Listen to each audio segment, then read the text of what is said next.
If you run a company, you should hear this as a warning and an opportunity. The big labs are not shipping chatbots anymore. They're shipping work machines. OpenAI's GPT 5.5 is being pitched as a model that can code, operate software, and push deeper research with less handholding. That changes what a team looks like inside every industry. And the timing matters. In the same week, Google doubled down on AI agents as the enterprise product, not a demo, not a pilot.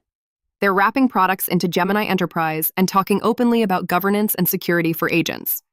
Translation: the next competitive edge is who can deploy reliable agents safely, not who can write the best prompt. Today, we're going to connect the dots. Frontier models turning into operators. The agent platforms they'll live inside. What regulation is about to demand from everyone.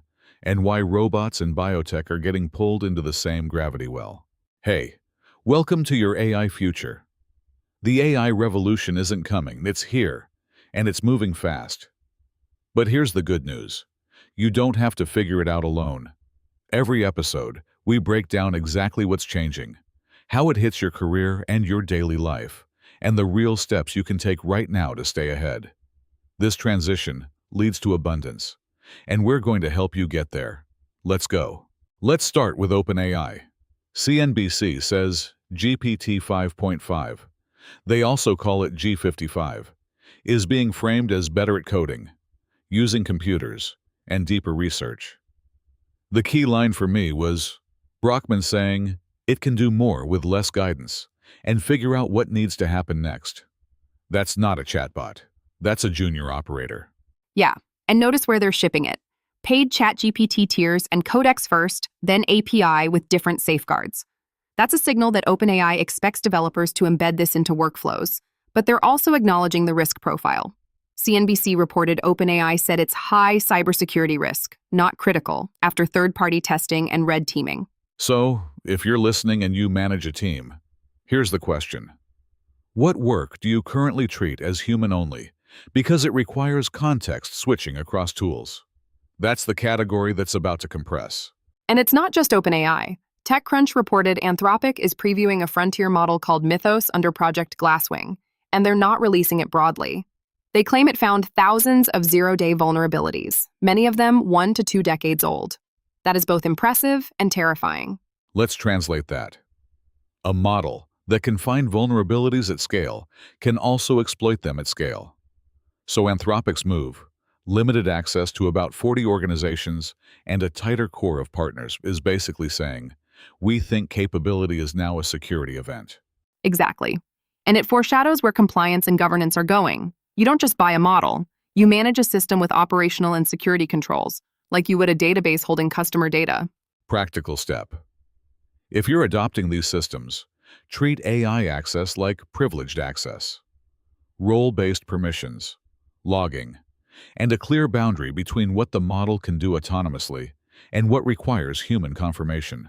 The biggest business story isn't just that models are stronger, it's that the clouds are building the control plane for agents.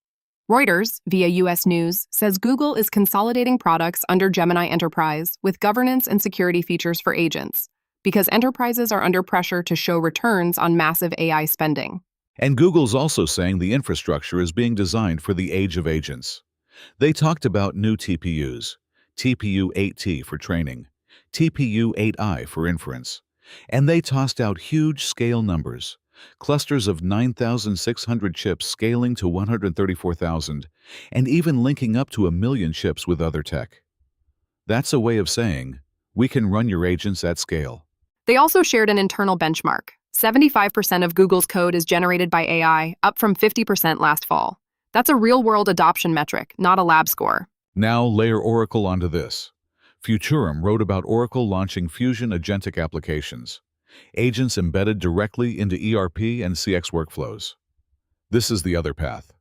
Instead of giving you a toolbox, they bake agents into the software where business decisions happen. And that's why governance is so central. When an agent can plan and act inside procurement, HR, customer support, supply chain, you need auditable logs, guardrails, and human oversight. Otherwise, you'll scale mistakes faster than you scale output.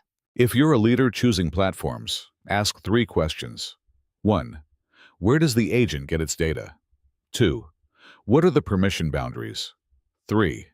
How do you monitor failures and rollback changes? If a vendor can't answer those, you're buying a demo. Let's hit policy. S&P Global Market Intelligence covered a House proposal, the Protecting Consumers from Deceptive AI Act. It's basically a machine-readable disclosure mandate for AI-generated images, video and audio, watermarking, fingerprinting, provenance metadata, with NIST tasked to build standards. And the timelines matter.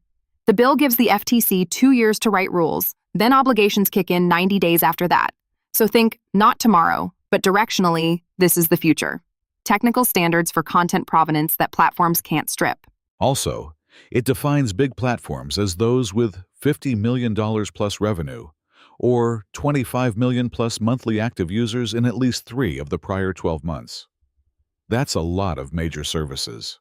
At the state level, Gunderson-Detmer summarized multiple 2026 deadlines. California AB 2013 is about training data transparency summaries. California SB 53 targets frontier developers with published risk frameworks and safety programs. And Colorado's AI Act, effective June 30th, 2026, creates duties for high-risk AI used in consequential decisions, impact assessments, notices, opt-outs, and appeal mechanisms. Here's the key business translation. Compliance is no longer a PDF policy. It's product requirements.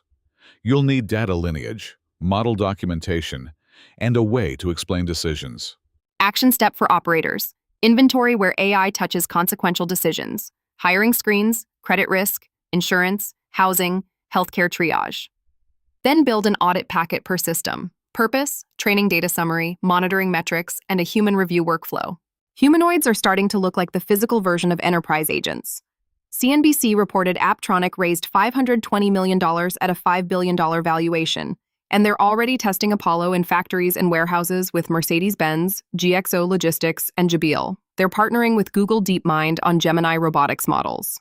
And they're talking about high-volume delivery starting in 2027 at around $80,000 per robot, roughly the cost of a luxury car. That's the number that makes CFOs pay attention. Then you have the defense angle. The Next Web reported Foundation Future Industries got $24 million in Pentagon research contracts for humanoids in breaching scenarios and even sent 2 units to Ukraine in February for logistics and reconnaissance. Whether you like it or not, defense often funds early deployment cycles. If you're in logistics, manufacturing, or facilities, this is your heads up. Start planning around a mixed workforce, humans, software agents, and eventually embodied agents. Longevity money is ramping. Longevity. Technology says Q1 2026 saw 49 financing events, about $3.74 billion raised, and projects a realistic 8 to 9 billion for the year. That's capital flowing into therapies, biomarkers, and infrastructure. And on the science side, Medical Express covered Cedars-Sinai work suggesting senolytics can remove about 30% to 70% of senescent zombie cells in preclinical settings, but you may need xenosensitizers to make resistant cells removable. It's early, but it's a concrete mechanism story, not just hype. That's the breakdown for today. The stories are moving fast, but the playbook for staying ahead doesn't change. If any of this hit close to home for your industry or your role, the newsletter goes deeper every week. Link in the description. We're Marcus Reed and Sarah Chen. This is your AI future. Subscribe if you want to keep up, and we'll see you tomorrow.